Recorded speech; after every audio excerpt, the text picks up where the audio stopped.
देश के प्रथम प्रधानमंत्री पंडित जवाहरलाल नेहरू की जयंती आज। पीएम मोदी ने ट्वीट कर किया नेहरू को याद। शांतिवन पहुंचकर सोनिया गांधी ने भी दी श्रद्धांजलि। सीएम मनोहर लाल के 2 दिवसीय गुरुग्राम दौरे का आज दूसरा दिन। गुरुग्राम आईटीआई के पीछे चंदन नगर का करेंगे दौरा। विकास कार्यों को लेकर अधिकारियों संग करेंगे बैठक। लोहारों की मंडी का कृषि मंत्री ने किया औचक निरीक्षण। मूंग की खरीद में लापरवाही पाई जाने पर लिया एक्शन। हैफन के परचेंजर को निलंबित करने के आदेश। भिवानी के सुई गांव में होगा राष्ट्रपति का कार्यक्रम। तैयारियों को लेकर हलचल तेज। 17 नवंबर को होना है कार्यक्रम। 16 नवंबर को होगी कार्यक्रम की फाइनल रिहर्सल। और पलवल के गांव सुंदरनगर में डेंगू का आतंक। डेंगू से हो चुकी है 6 बच्चों की मौत। गांव के लोगों में बना डर का माहौल।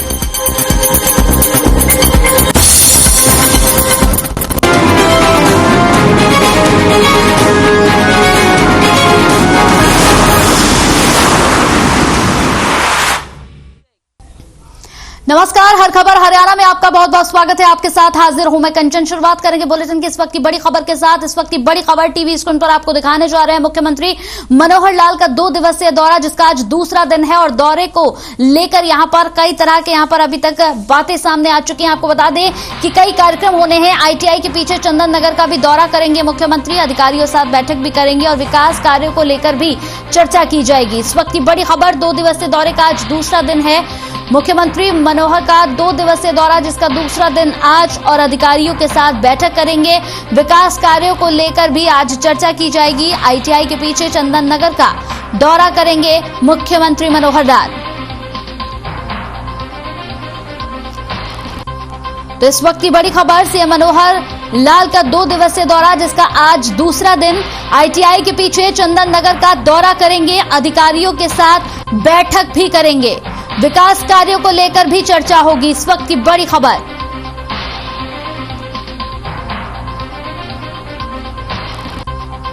तो सीएम मनोहर लाल का 2 दिवसीय दौरा, जिसका दूसरा दिन आज। आईटीआई के पीछे चंदन नगर का दौरा करेंगे। अधिकारियों के साथ बैठक भी होगी और विकास कार्यों को लेकर चर्चा भी होगी।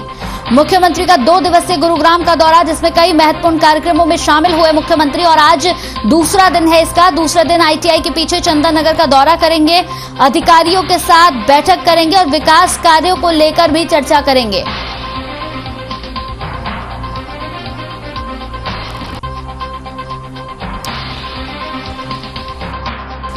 तो इस पूरी खबर पर हमारे साथ ज्यादा बातचीत करने के लिए प्रवीण शर्मा, ब्यूरो चीफ, हमारे साथ लाइव जुड़ गए हैं। प्रवीण जी, जिस तरीके से सीएम मनोहर लाल का 2 दिवसीय दौरा गुरुग्राम का रहा और आज दूसरा दिन है, और दूसरे दिन के दौरान आज चंदन नगर का दौरा भी करेंगे, अधिकारियों के साथ बैठक भी करेंगे, इसके साथ और क्या कुछ उनके कार्यक्रम है आज के? देखिए, आज अधिकारियों की बैठक के अलावा चंदन नगर स्थित डफ एंड डीप स्कूल का दौरा करेंगे और वहां पर होने वाले कार्यक्रम में हिस्सा लेंगे और बच्चों का हौसला बढ़ाएंगे। और इसके साथ ही उम्मीद ये भी की जा रही है कि इस स्कूल के लिए कुछ महत्वपूर्ण घोषणा कर सकते हैं मुख्यमंत्री। तो इसको लेकर काफी उत्साह है वहां स्कूल में, और पूरी तैयारी से वहां के बच्चे और स्टाफ जो है मुख्यमंत्री के स्वागत की तैयारियों में जुटा हुआ है। और उम्मीद यही की जा रही है कि मुख्यमंत्री वहां पर कुछ बड़ी घोषणा कर सकते हैं, क्योंकि जिस तरह से हम बात करेंगे कल, जिस तरह से मुख्यमंत्री ने एक 900 एकड़ जमीन में खरखोदा में मारुति का प्लांट की एक मंजूरी दी है, तो कहीं ना कहीं एक बहुत बड़ी घोषणा कल मुख्यमंत्री ने की है। और आज भी एक बड़ी घोषणा की उम्मीद की जा रही है कि जब वहां पर मुख्यमंत्री कार्यक्रम में शिरकत करेंगे तो जो मांगे हैं उस स्कूल की और जो शहर की जो मांग है उसको लेकर कहीं ना कहीं कुछ बड़ी घोषणा मुख्यमंत्री कर सकते हैं। बिल्कुल, घोषणा करने के साथ ही ये भी खबर है कि विकास कार्यों को लेकर भी यहां पर चर्चा होगी। विकास कार्यों में किस तरीके से तेजी लाई जाए, इसको लेकर भी चर्चा होनी है। प्रवीण जी बिल्कुल, देखिए, जो मुख्यमंत्री जो केंद्र की योजनाएं गुरुग्राम शहर में चल रही हैं और जो मुख्यमंत्री ऑफिस की जो योजनाएं गुरुग्राम शहर में चल रही हैं, उनकी समीक्षा भी मुख्यमंत्री कर सकते हैं, क्योंकि किस गति से वो योजनाएं चल रही है और कब तक उनका लोगों को फायदा मिल पाएगा, इस बारे में भी अधिकारियों से जानकारी मुख्यमंत्री ले सकते हैं। और जो एक सबसे बड़ी समस्या प्रदूषण की लगातार गुरुग्राम में बनी हुई है, उसको लेके कल भी मुख्यमंत्री ने चर्चा की थी और आज भी कहीं ना कहीं उसके उपायों को लेकर मुख्यमंत्री चर्चा कर सकते हैं, ताकि शहरवासी खुली हवा में सांस ले सके। क्योंकि अगर बात करें तो इस वक्त बहुत बुरी हालत में, बुरी हवा में लोग सांस ले रहे हैं। तो उम्मीद ये की जा रही है कि मुख्यमंत्री आज शहर के लिए कुछ ना कुछ सौगात अवश्य देंगे। बिल्कुल, बढ़ते प्रदूषण को लेकर भी हो सकता है कि इस पर चर्चा हो। बहुत बहुत शुक्रिया प्रवीण हमारे साथ जुड़ने के लिए। तो ब्यूरो चीफ प्रवीण हमारे साथ जुड़े थे। साथ ही साथ आपको बता दें कि जिस तरीके से आज दूसरा दिन है और दूसरे दिन यहाँ पर कई महत्वपूर्ण मुद्दों पर बातचीत कर सकते हैं और विकास कार्यों को लेकर भी चर्चा हो सकती है। लगातार जिस तरीके से विकास कार्यों में यहाँ पर तेजी आ रही है उसे लेकर भी चर्चा कर सकते हैं। इसके साथ ही स्कूल का दौरा करेंगे और साथ ही स्कूल को नई सौगात भी दे सकते हैं। इसी बीच इस वक्त एक और बड़ी खबर फरीदाबाद से आ रही है। इस वक्त की एक और बड़ी खबर टीवी स्क्रीन पर। तो हेरिटेज बिल्डिंग आग की चपेट में आई। इस वक्त की बड़ी खबर, मशक्कत के बाद दमकल की गाड़ियों ने आग पर काबू पाया। रॉयल हेरिटेज बिल्डिंग में आग लगी। इस वक्त की बड़ी खबर। तो रॉयल हेरिटेज बिल्डिंग में लगी आग। इस वक्त की बड़ी खबर, आग की चपेट में कई फ्लैट आए हैं। इस वक्त की बड़ी और अहम खबर, सेक्टर 70 में बना है रॉयल हेरिटेज। मशक्कत के बाद दमकल की गाड़ियों ने बमुश्किल काबू पाया इस आग पर। फरीदाबाद से इस वक्त की बड़ी और अहम खबर, रॉयल हेरिटेज बिल्डिंग में लगी है आग और कई फ्लैट इसमें चपेट पर आए हैं। आपको बता दें कि कई फ्लैट चपेट में आए। सेक्टर 70 में बना है रॉयल हेरिटेज। इस वक्त की बड़ी खबर, दमकल गाड़ियों की मशक्कत के बाद बमुश्किल इस आग पर काबू पाया गया। इस वक्त की बड़ी और अहम खबर टीवी स्क्रीन पर। फरीदाबाद से रॉयल हेरिटेज बिल्डिंग में आग लगी है, जिसके बाद कई फ्लैट इसकी चपेट में आए हैं। साथ ही साथ आपको बता दें कि सेक्टर 70 में ये रॉयल हेरिटेज बना हुआ है। दमकल की गाड़ियों को तुरंत बुलाया गया, जिसके बाद कड़ी मशक्कत के बाद दमकल की गाड़ियों ने इस आग पर काबू पाया। तो फरीदाबाद से इस वक्त की बड़ी खबर आपको बता रहे हैं, आग की चपेट में कई फ्लैट आए हैं। इस वक्त की बड़ी और अहम खबर, लोगों में काफी ज्यादा इस वक्त डर बना हुआ है। फरीदाबाद से इस वक्त की बड़ी खबर, रॉयल हेरिटेज बिल्डिंग में आग लगी है और आग लगने की वजह से अफरा तफरी का माहौल वहां पर बना हुआ है। साथ ही साथ आपको बता दें कि तुरंत दमकल की गाड़ियों को सूचित किया गया, जिसके बाद दमकल की गाड़ियां पहुंची और बमुश्किल इस आग पर काबू पाया गया। हालांकि जब तक इस आग पर काबू पाया जाता तब तक कई फ्लैट इसके जद में आ चुके थे। कई फ्लैटों को यहां पर नुकसान पहुंचा है। फरीदाबाद से इस वक्त की बड़ी खबर आपको बता रहे हैं, आग की चपेट में कई फ्लैट आए। सेक्टर 70 में बना हुआ, तस्वीरें सीधा तस्वीरें भी आपको दिखाएंगे। मशक्कत के बाद दमकल की गाड़ियों ने काबू पाया। इस वक्त की बड़ी और अहम खबर है ये, फरीदाबाद से इस वक्त की बड़ी खबर। तो आग की चपेट में कई फ्लैट आए हैं, बड़ी खबर। हालांकि दमकल की गाड़ियों को तुरंत सूचित किया गया, लेकिन जब तक दमकल की गाड़ियां वहां पर पहुंची, अग्निशमन की गाड़ी वहां तक पहुंची, तब तक कई फ्लैट इसकी जद में आ चुके थे। इस वक्त की बड़ी खबर आपको बता रहे हैं। सेक्टर 70 में एक्सक्लूसिव तस्वीरें टीवी स्क्रीन पर आपको दिखा रहे हैं। आग की चपेट में कई फ्लैट आए हैं। सीधी तस्वीरें, एक्सक्लूसिव तस्वीरें हर खबर पर आपको दिखाई जा रही हैं। रॉयल हेरिटेज बिल्डिंग में लगी आग। तो आग लगने की वजह से अफरा तफरी का माहौल वहां पर बना रहा, लोगों के अंदर डर। तस्वीरें आप देख सकते हैं, हैरानगी की तस्वीरें, और वाकई ये तस्वीरें डराती हैं। साथ ही साथ आपको बता दें कि लोगों में अभी भी डर का माहौल बना हुआ है। तो इस वक्त की बड़ी खबर है ये, रॉयल हेरिटेज बिल्डिंग में आग लगी है। हालांकि तुरंत अग्निशमन की गाड़ियों को सूचित किया गया, लेकिन अग्निशमन की गाड़ियों के पहुंचने तक कई फ्लैटों में आग लग चुकी। रॉयल हेरिटेज बिल्डिंग में आग लगी सबसे पहले। सेक्टर 70 में ये बिल्डिंग है। साथ ही साथ आपको बता दें कि आग लगने की वजह से आसपास के लोगों में भी डर बना हुआ है। फरीदाबाद की तस्वीरें, फरीदाबाद के रॉयल हेरिटेज बिल्डिंग की तस्वीरें हैं ये।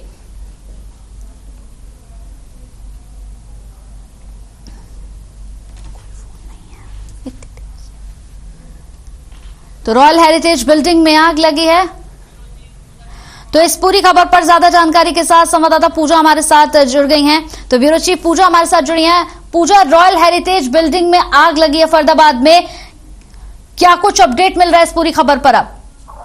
जी देखिए, कल गत रात्रि का मामला है। सेक्टर 70 स्थित रॉयल हेरिटेज की बिल्डिंग के फ्लैटों में ये आग लगी थी और आग लगने का कारण शॉर्ट सर्किट था या कुछ और, ये अभी पता नहीं चल पाया है। लेकिन जो दमकल विभाग की गाड़ियां मौके पर पहुंची और उन्होंने मौके पर पहुंचकर आग पर काबू पाया। हालांकि अभी तक किसी के कोई हताहत होने की सूचना नहीं है, क्योंकि जैसे ही आग लगने की खबर जो है आसपास के लोगों को और जो गार्ड था उसको लगी, उन्होंने तुरंत जो बाकी बिल्डिंग के लोग हैं उनको सूचित किया और लोगों को सुरक्षित जो है बाहर निकाला गया। इसके अलावा एक और बड़ा खुलासा कंचन यहाँ पर हुआ है कि जो फायर डिपार्टमेंट की जांच है उसमें पाया गया है कि नगर निगम समेत 42 जो सरकारी बिल्डिंग है उन पर किसी तरह की फायर एनओसी नहीं है। आपको बता दें कि ग्रीवेंस कमेटी की बैठक फरीदाबाद में जब हुई थी तो डिप्टी सीएम दुष्यंत चौटाला ने इसके आदेश दिए थे। एक शिकायत की गई थी जिसमें आगजनी के मामलों में किस तरह से लापरवाही बरती जाती है फायर विभाग द्वारा, इस पर जो है सवाल खड़ा किया गया था और इस पर दुष्यंत चौटाला ने मौके पर ही फायर डिपार्टमेंट को आदेश दिए थे कि न केवल निजी बिल्डिंग बल्कि सरकारी बिल्डिंग, सरकारी विभाग जो लोगों को नियम कायदे कानून का पाठ पढ़ाते हैं वो क्या फायर एनओसी के नियम का पालन कर रहे हैं। तो अब जब जांच हुई है तो बड़ा खुलासा हुआ है और इसमें चाहे शिक्षा विभाग की बात करें, फरीदाबाद नगर निगम की HSVP, तमाम ऐसे बड़े विभाग हैं, SDM कार्यालय तक शामिल है जो FMDA का ऑफिस, स्मार्ट सिटी का ऑफिस, जहाँ पर फायर एनओसी नहीं है। तो ऐसे में जब सरकारी विभाग कंचन नियम कायदों का पालन नहीं कर रहे हैं तो जिस तरह से रॉयल हेरिटेज का मामला है, जिस तरह से हाई राइज बिल्डिंग्स बनी हुई है और फायर के कोई इंतजाम नहीं है, अक्सर इस तरह की आगजनी की घटनाएं जो है वो सामने आती हैं और कहीं ना कहीं ये प्रशासन की एक बड़ी लापरवाही के तौर पर इसे कहा जा सकता है कि फायर फाइटिंग के जो इंतजाम है वो ना होने की वजह से इन सोसाइटीज में जो लाखों लोग रहते हैं उनकी जान पर एक बड़ा संकट गहरा गया है। बिल्कुल पूजा, अगर देखा जाए जिस तरीके से ऐसे लोगों पर आखिर कार्रवाई क्यों नहीं होती है, क्योंकि वाकई अगर ऐसे लोगों पर कार्रवाई नहीं होगी तो आने वाले वक्त में लोगों को और नुकसान हो सकता है। ये तो बहुत कह सकते हैं कि बहुत अच्छी बात है कि किसी के जान हानि नहीं हुई है, किसी को इससे किसी की जान नहीं गई, किसी को किसी तरह से आग की चपेट में नहीं आया, ये अपने आप में बहुत बड़ी बात है। कंचन देखिए, कहीं ना कहीं इसे कथित रूप से भ्रष्टाचार कहा जा सकता है क्योंकि सभी को पता है फायर डिपार्टमेंट के जो अधिकारी हैं वो दबी जुबान में ये इस बात को स्वीकारते हैं कि फरीदाबाद में बहुत बड़े शोरूम, हाई राइज बिल्डिंग, तमाम ऐसी गतिविधियां चल रही हैं जहां फायर एनओसी नहीं ली गई है और केवल मात्र एक शब्द बोलकर इतिश्री कर लेते हैं कि हमारे पास अधिकार नहीं है कार्रवाई करने का। वो नगर निगम अधिकारियों पर ठीकरा फोड़ देते हैं, नगर निगम फायर डिपार्टमेंट पर ठीकरा फोड़ देता है। लेकिन जब भी आगजनी की घटना होती है तो दोनों डिपार्टमेंट सांप निकल जाने के बाद लकीर पीटते न हुए नजर। इस तरह की घटनाएं भी फरीदाबाद में हो गई है जिसमें जान का भी नुकसान हुआ है, लेकिन सबक कोई लेने को तैयार नहीं है।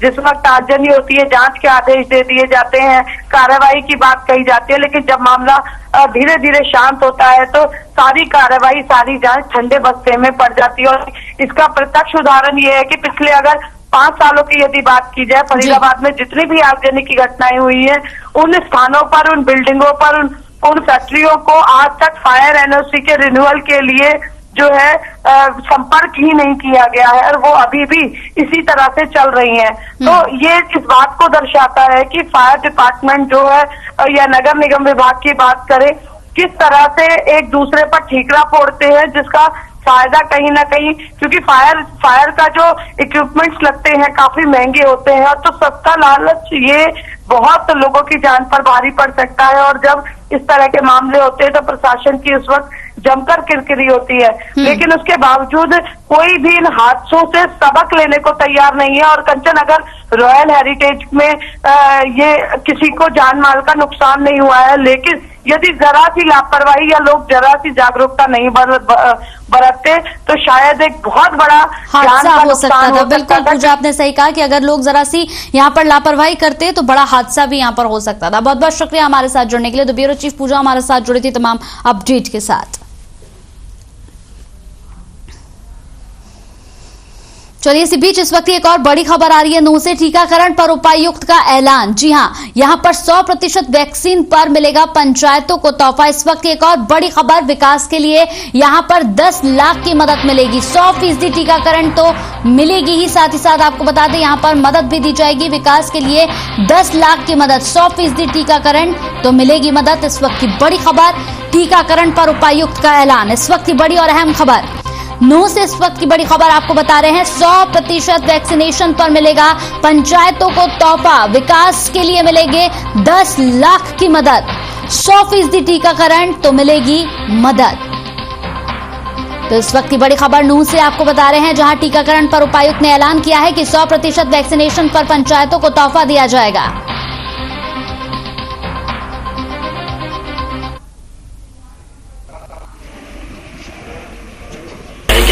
ये जी निश्चित तौर पर जो आपकी सब डिवीजन के पहले 10 गांव अपने आप को 100% वैक्सीनेटेड डिक्लेयर करेंगे और कंफर्म होगा, उन हर गांव में 10-10 लाख रुपए के विकास कार्य अतिरिक्त रूप से ग्रांट प्रदान करवाई जाएगी, चाहे मुझे किसी रूप से जगह है। उन कानूनों के अंतर्गत, उन्हीं सर्वेलेंस और कंट्रोल के अंतर्गत वो कार्य करवाए जाएंगे। लोगों को मोटिवेट किया है वैक्सीनेशन के लिए, तो उनके सुझावों को तरजीह दी जाएगी। कुछ स्लोगन का भी जिक्र सर हुआ था मीटिंग के दौरान। इसका जी कुछ स्लोगन वगैरह का भी जिक्र हुआ था, हर घर दस्तक। हाँ, हर घर दस्तक से हमारा मतलब है, माननीय प्रधानमंत्री जी ने कहा है, मुख्यमंत्री जी ने कहा है कि हम अब एक बार हर घर पे एक बार जाके दरवाजा खटखटा के पूछेंगे जी कोई वैक्सीनेशन के बगैर रह गया है, हमारी टीम तैयार है, लगवा लीजिए। इस पूरी खबर पर ज्यादा जानकारी के साथ संवाददाता राजीव हमारे साथ जुड़ गए हैं फोन लाइन पर। राजीव, जिस तरीके से यहां पर टीकाकरण पर उपायुक्त का ऐलान कि 100% अगर वैक्सीनेशन होगी तो पंचायतों को तोहफा दिया जाएगा, क्या कुछ अपडेट मिल रहा है इस पर? जी देखिए, नुहू जिला एक पिछड़ा जिला है और साथ ही अगर देश की बात करें, देश में सबसे पिछड़ा जिला नुहू जिला माना जाता है और वैक्सीन के लिए भी टीकाकरण इसमें बहुत कम हुआ है। इसी को देखते हुए कल एक अहम बैठक जो है स्वास्थ्य कर्मियों के साथ पुराना में उपायुक्त ने रखी थी और उसमें ये घोषणा की थी कि जो भी ग्राम पंचायत, जिले की जो भी ग्राम पंचायत है, अगर वो 100% टीकाकरण कराएगी तो उस ग्राम पंचायत को विकास के लिए 10 लाख रुपए की अतिरिक्त राशि दी जाएगी। अब उससे यही मोटिवेशन होता है कि जिससे कि लोग ज्यादा टीकाकरण कराएं, अफवाहों से बचें।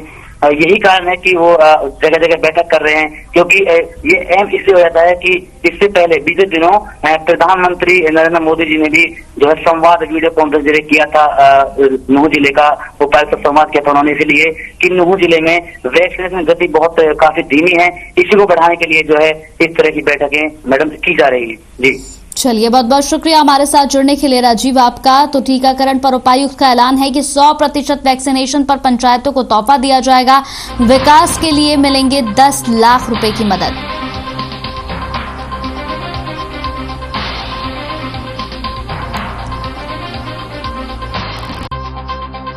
टीकाकरण मिलेगी मदद, इस वक्त की बड़ी खबर, टीकाकरण पर उपायुक्त का ऐलान।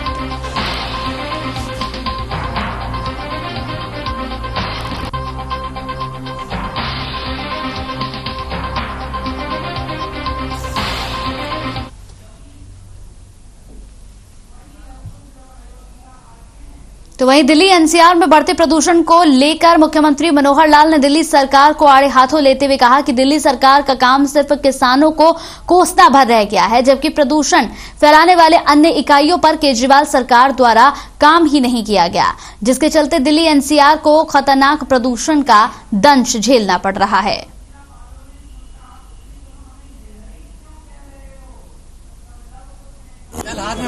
बहुत सीधा कर लो इसको, थोड़ा सा कुलदीप सिंह।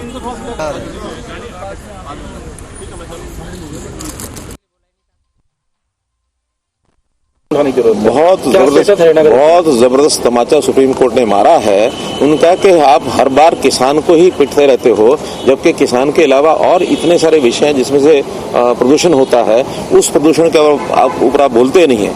यानी किसानों वाली फॉगिंग प्रणाली, उसका तो हमने खूब प्रबंध किए हैं, हमने मशीनें भी बांटी हैं, हमने उनको जुर्माने भी लगाए हैं, हमने 1000 रुपया प्रति एकड़ उनको इंसेंटिव भी दिया है, हम जितना कर सकते हैं पर्याप्त किया है। बल्कि हरियाणा का और अगर पंजाब का देखें तो पंजाब और हरियाणा की पराली में कम से कम 20 गुना ज्यादा पंजाब के अंदर पराली जलाई गई है। हमारे पास डाटा रोज आ रहा, आंकड़े आ रहे हैं, हमारे 183 केस हुए पराली जलाने के और वहाँ 3200 बल्कि इससे भी ज्यादा केसेस जो है पराली जलाने के, क्योंकि अब तो सारा सैटेलाइट उसको पिक्चर लेता है।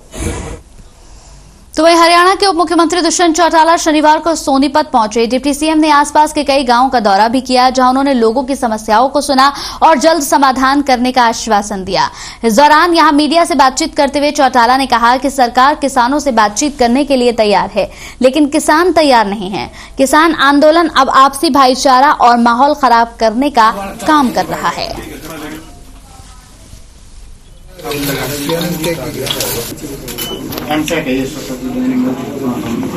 जैसे जैसे हमारे पास अवेलेबल हो रही है वैसे वैसे 22 के 22 जिलों के प्रत्येक गांव तक इस सुविधा को हम पहुंचाएंगे। ऑलरेडी 500 फॉगिंग मशीन आज 22 के 22 जिलों में डिलीवर हो चुकी है। एक एक करके जैसे जैसे अगला लॉट आएगा उसी स्पीड के साथ उनको प्रत्येक गांव तक डिस्ट्रीब्यूट करेंगे। प्राथमिक तौर पर सारे वीडियोस की ड्यूटी लगाई है। जिस गांव की मशीन है केवल मात्र उसी में नहीं, साथ लगते हुए गांव के अंदर भी राशनिंग कर फॉगिंग करवाने का काम करवा देंगे। ये 2 बार तक है जी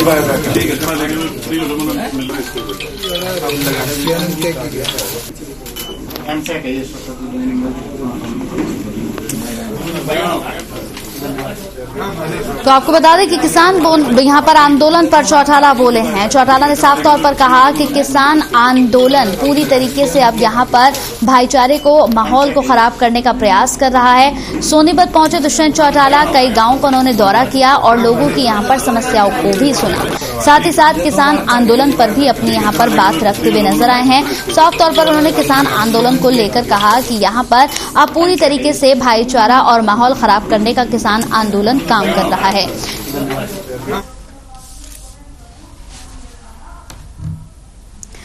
तो प्रदेश के कृषि मंत्री जेबी दलाल लोहारू के सिवानी अनाज मंडी पहुंचे और यहां औचक निरीक्षण किया। कृषि मंत्री के औचक निरीक्षण से अधिकारियों के हाथ पैर फूल गए।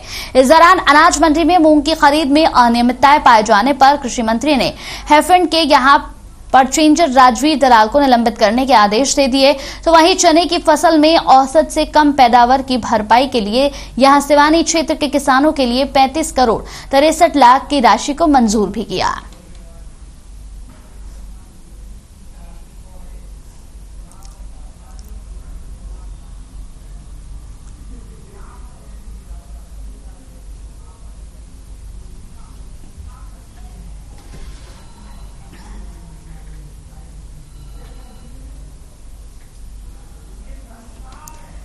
तो जेपी दलाल ने मंडी का दौरा किया। साथ ही साथ यहां लोहारू मंडी का दौरा करते हुए उन्होंने साफ तौर पर यहां पर जो अनियमितताएं पाई गई हैं उन्हें लेकर भी यहां पर जरूरी दिशा निर्देश दिए।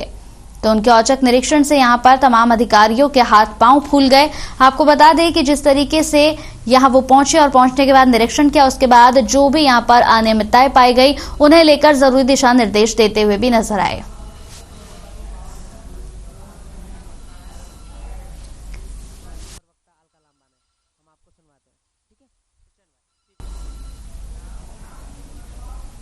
तो कांग्रेस की राष्ट्रीय प्रवक्ता अलका लांबा ने चंडीगढ़ में राफेल डील को लेकर केंद्र की मोदी सरकार पर यहां जमकर अपनी भड़ास निकाली। साथ ही साथ इस मौके पर अलका लांबा ने क्या कुछ कहा, आइए आपको सुनवाते हैं।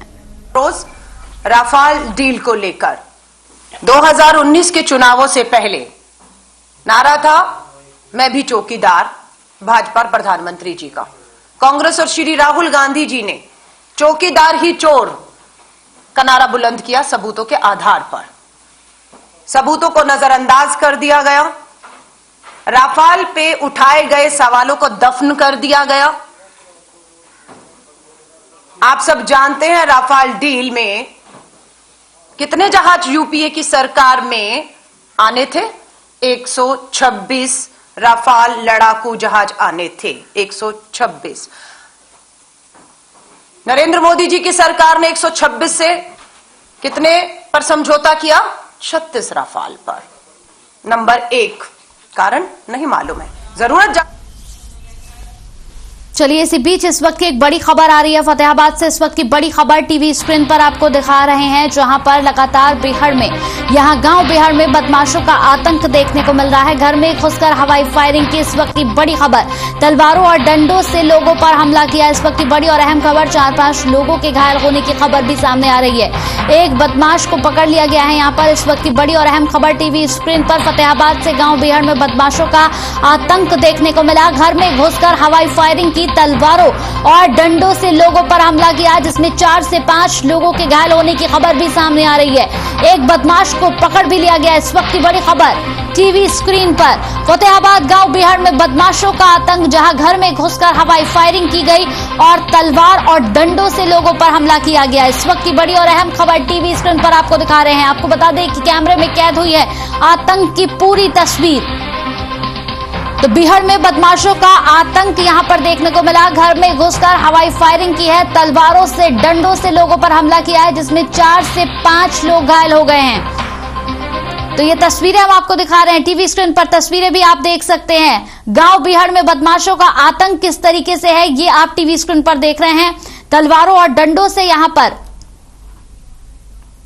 जबरदस्त पिटाई की गई है यहां पर लोगों की।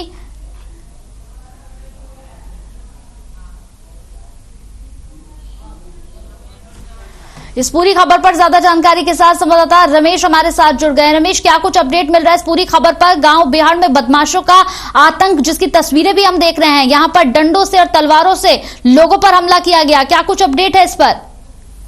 देखिए, बताना चाहूंगा कि पूरा जो मामला है फतेहबाद गांव बिगड़ का है, जहां कुछ युवकों द्वारा हथियार और डंडे और तलवारें लेकर एक घर में बनी नाली में कुछ लोगों पे हमला कर दिया जाता है। इस पूरे हमले में 4 लोग घायल हुए हैं। वहीं एक बुजुर्ग व्यक्ति के छत से कूद गया था, उसकी टांग टूट गई।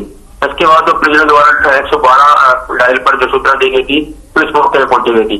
जो पुलिस पक्ष है उनके द्वारा एक वीडियो बनाया गया था, जिस वीडियो में आपको देखा जा सकता है कि एक युवक अपने हाथ में अवैध असला लेके खड़ा है और उन्हें जान से मारने की धमकी दे रहा है। इसके बाद फिलहाल जो पुलिस ने एक युवक को जो राउंड अप किया है और उसके जो अन्य साथी थे वो मौके से फरार हो गए। अब पुलिस पूरे मामले की जांच कर रही है। पुलिस का कहना है कि इस मामले को लेकर ये विवाद बढ़ा है, इसका खुलासा पूछताछ के बाद ही हो पाएगा। तो अभी तक इस पूरे मामले पर कितने लोगों की गिरफ्तारी हो चुकी है रमेश?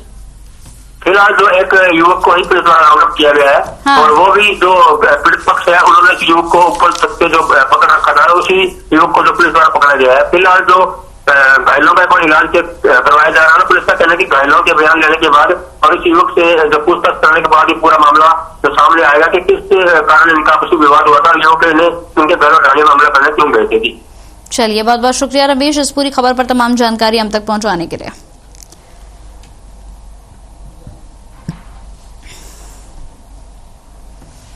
चलिए, इसी के साथ हर खबर पर फिलहाल मेरे साथ इतना ही। आगे भी खबरों का सिलसिला यूं ही जारी रहेगा। नमस्कार।